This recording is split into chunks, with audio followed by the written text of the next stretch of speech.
હું ખાલી વડોદરા જિલ્લાની જ વાત કરું તો 5 લાખ જેટલા ખાતાઓમાં આશરે 266 કરોડ જેટલી મોટી રકમ એક બિન ઉત્પાદક રીતે પડી રહી છે. 10 વર્ષથી વધારે કોઈ ટ્રાન્ઝેક્શન ખાતામાં થયેલ ના હોય, સેવિંગ અથવા કરંટ વગેરેમાં, તો એ સરકારના રિઝર્વ બેંકના ડેફ ફંડ કહેવાય, DEF. એ પોતે ટ્રેક રાખવાનું ભૂલી જાય, એટલે નોર્મલી કસ્ટમર બેંક પાસે જાય. આ વખતે માનનીય વડાપ્રધાનશ્રીના આદેશ પ્રમાણે બેંકો ગ્રાહકો પાસે જઈને કહે છે કે ભાઈ તમારા આ પૈસા બાકી છે અને ક્લેમ કરો.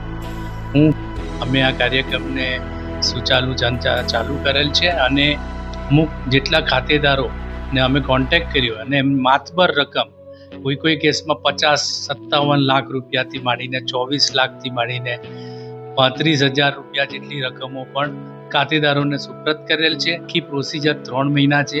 આપને દ્વારા અપીલ છે કે જે ખાતેદારો આપણા આજુબાજુના વર્તુળોમાં અજાણ્યા હોય અને બેંકને ભૂલી ગયા હોય કે ભાઈ એમની શાખામાં ખાતું હોય અને વિગત જોઈતી હોય તો એમની નજીકની શાખામાં જઈને તપાસ કરે તો 100% એમની કોઈ મૂડી ત્યાં પડી રહી હશે તો બેંક એમને સામેથી એમના ક્લેમન્ટ કરીને એમને ચૂકવવામાં મદદ કરશે.